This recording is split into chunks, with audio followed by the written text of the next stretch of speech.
Right then, so this one was a difficult one. So I'm going to do it in two parts for my top 10. So, yeah, you bunch of... I mean, seriously, did you all have to have that 1 year where you all brought out these amazing freaking books? It made my job so much harder. Okay, so at number 10, we got Grandfather's Love by Donna Latham and Todd Love. You know I love these guys, but when these guys get together, it's just monumentous and just amazing and wonderful and scary and terrifying. Terrifying. And they did an amazing job with this. I can't wait to dig into siblings love because they seem to be going through the whole family at this point, and I am terrified what happens when we get to the other members of the family. You guys are amazing, keep going. Justin Boote, you surprised me, good sir, with your very I spit on your grave revenge story that I ate up within an hour. Maybe less, because, you know, I freaking loved it. Brutal, despicable, and just fantastic. Buried was well worth the read. Then we go to my good friend Aaron Beauregard, who traumatised me for a good 3 days. That's how long it took me to read the Slob, but it is beautifully written. Amazing backstory. Terrifyingly... It's soul-destroyingly beautiful, but at the same time, it's just... honestly, if you want to be going hardcore extreme horror, go to this guy. I'm getting The Playground next. So, then we move on to my good friend, Mr. Ashley.r.lister, who is slowly taking over my bookshelf and will have his own bloody shelf at this rate.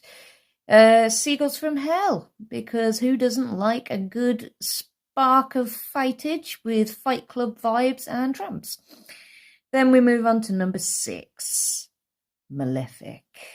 Ah, yes, we all knew it was coming. I love AshEricmore, I love Reign of Havoc.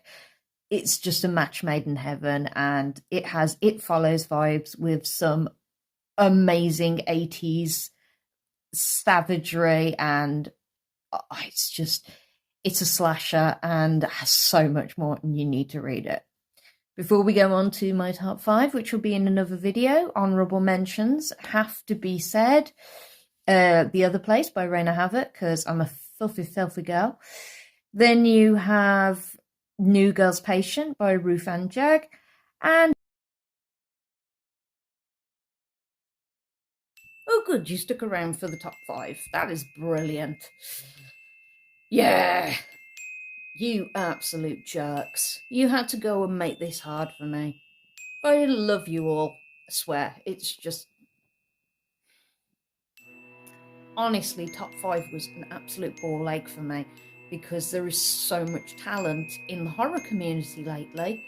Not one of you can, like, fall over and fall on your keyboard and, you know, write with your nose or some shit. No, you gotta create masterpieces. You absolute douchebags. I love you all. I am taking all this on board. But yeah, okay. So, at number 5, Dark Murmurs. It was between Dark Murmurs and D&T Publishing's Avarice, so the two have got to take... I'm sorry, I had to make 2 in 1 for this, because both had incredible authors in the collection, both did an amazing job with the subject matters, and I love the creativity of the people in these books, and obviously one of them's in both. Jill, I love you.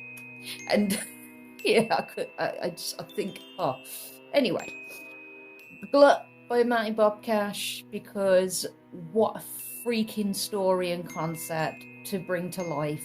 I love you, dude, and honestly, you never seem to disappoint. I'm reading your stuff constantly now, and I think I'm a little in love with you. And then we got Call Me Hoop. Ooh, yeah. Like, godless, Drew Steppick. He knows what he's doing when he's putting a collection together.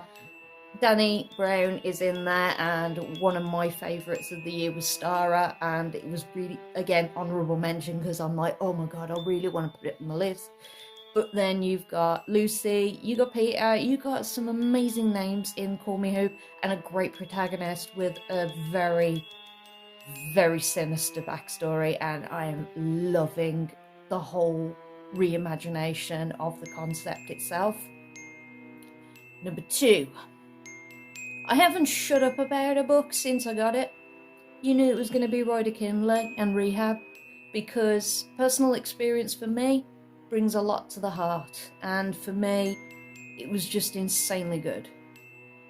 Number 1, because I'm a Godzilla freak, I love me a monster story, and I am in it for life now with this guy, because it is one of my favourite books, and I've read it twice now because I love the concept, I love the stories.